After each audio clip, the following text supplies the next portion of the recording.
Where is the center of emotions? The 1,000-year fallacy, the heart or the brain? Have you ever said something in anger and regretted it seconds later? Or made a decision that you immediately knew was wrong? What if I told you that in those moments, your brain might have been hijacked in less than a second, and you didn't even notice? Right now, as you decide whether to keep watching or scroll away, something extraordinary is happening inside your skull. It seems like a simple choice, but inside, a silent civil war is raging, and the winner of that war quietly shapes the direction of your life. For centuries, poets, philosophers, and lovers have repeated the same romantic idea: I followed my heart. When you fall in love and feel that flutter in your chest, when disappointment makes your heart feel heavy, when excitement makes your heartbeat race, all these sensations seemed like proof that emotions live in the heart. But modern neuroscience shows a very different story. The true birthplace of your emotions is not in your chest. It's much closer, just a few centimeters behind your eyes, inside the command center of your brain. Once you understand how this system works, you will never see your emotions the same way again.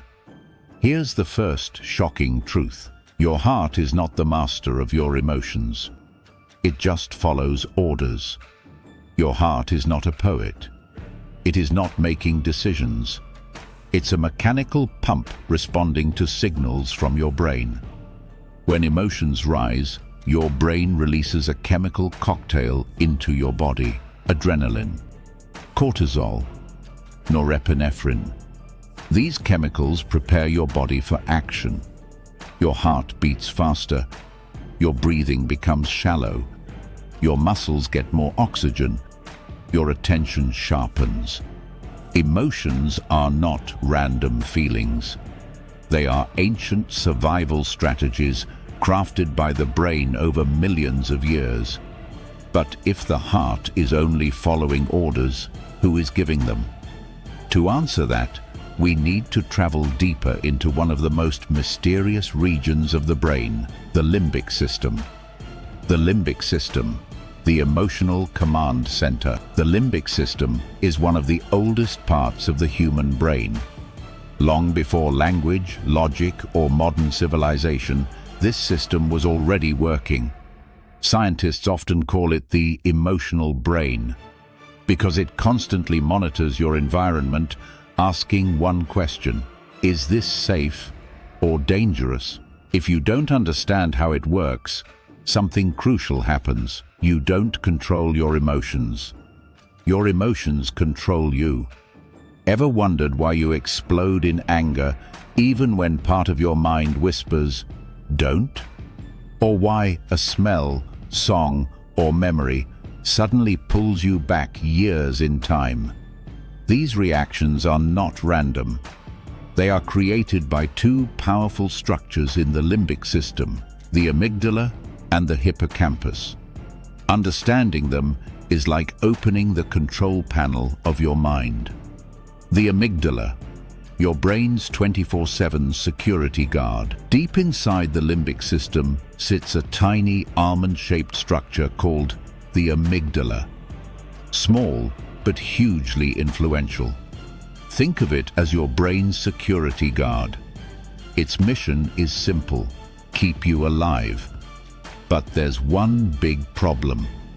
The amygdala hasn't updated its software for the modern world. It still believes we live in the wilderness thousands of years ago. To the amygdala, a dangerous predator and a social threat can look exactly the same. Imagine you're driving. Another car cuts you off.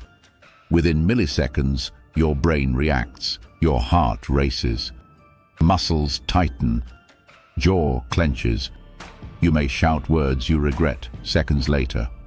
Neuroscience calls this an emotional hijack. During a hijack, the amygdala triggers an emergency alarm. It temporarily shuts down communication with the most rational part of your brain, the prefrontal cortex, the wise CEO of your mind. During this moment, the CEO is locked out. The amygdala takes full control. Your body switches into fight or flight mode. Blood flows to muscles. Breathing accelerates. Senses sharpen. Those angry words you sometimes say, they're often just the voice of an ancient survival system. The amygdala doesn't only manage fear, it drives anger, excitement, and emotional intensity. But it doesn't work alone. It has a partner, the brain's archivist, the hippocampus. The hippocampus, the librarian of your memories. If the amygdala is the security guard, the hippocampus is the librarian. Its job is to organize and store your memories. Faces, places, conversations, moments. But not all memories are treated equally. When an experience carries strong emotional weight, the hippocampus marks it as important. These memories become easier for your brain to access later. That's why a simple smell can suddenly transport you 15 years back in time. The scent reaches your brain. The amygdala detects emotional significance.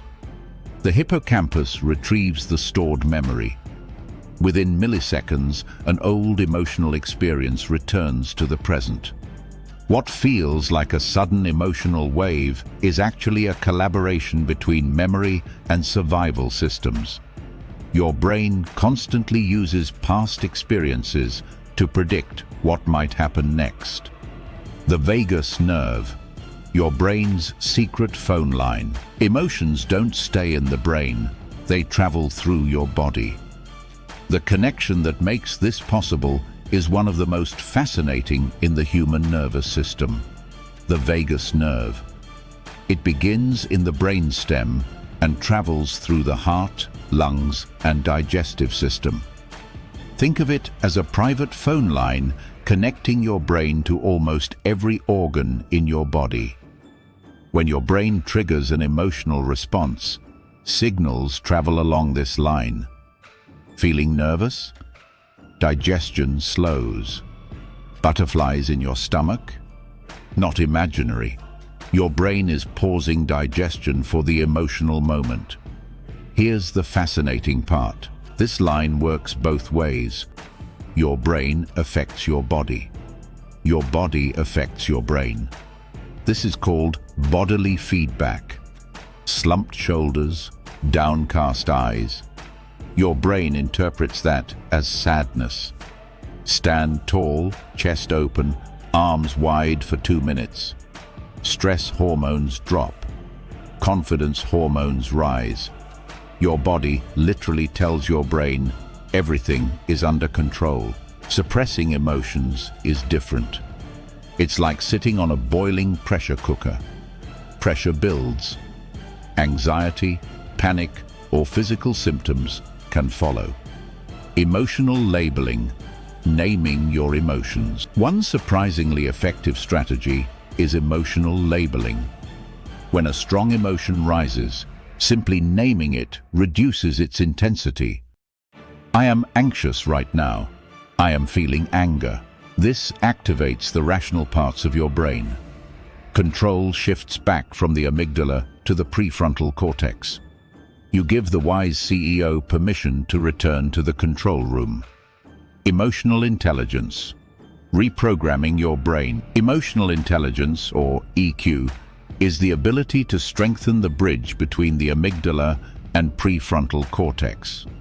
The stronger the bridge, the more stable your reactions during emotional storms. You cannot eliminate emotions, but you can influence how they guide your behavior. 2 powerful techniques help. 1. Observer mode. When an emotional reaction rises, pause and ask, is this about what's happening now, or a ghost from the past? Most extreme reactions are echoes of unresolved experiences. 2. Breathing slow. Controlled breaths tell your brain, the danger is over. Turn off the alarm. Signals travel through the vagus nerve, and calm the system almost instantly. Rewritten conclusion. Most people believe they are fully in control of their emotions. But neuroscience shows something very different. Sometimes the thoughts you think are yours are actually ancient survival programs quietly running in the background of your brain. Sometimes your brain exaggerates danger. Sometimes it drags old memories into the present. Sometimes it hijacks your reactions before logic even has a chance to speak. That sudden anger, that unexpected wave of sadness, that moment when you say something you immediately regret. These moments may not actually be you making the decision. They may be the work of a small, ancient structure deep inside your brain, your amygdala taking control. But once you understand this mechanism, something powerful happens. You begin noticing the moment the emotional storm starts to form. And that moment, right before the reaction, is where real control begins. Think about the last time you completely lost control during an emotional moment. Was it really you speaking, or your amygdala hijacking the controls? Write your experience in the comments below. Because the first step to mastering your emotions is recognizing when your brain is trying to trick you. Once you see it, you start noticing it everywhere, in your reactions, in your decisions, even in the people around you. Next episode. Tease. In the next episode, we will explore another fascinating mystery of the human brain. Why humans fear loneliness so deeply, and what hidden neural systems drive our powerful need to belong. Stay curious. And remember, understanding your brain may be the most powerful advantage you will ever have. Don't forget to like and subscribe. See you in the next videos.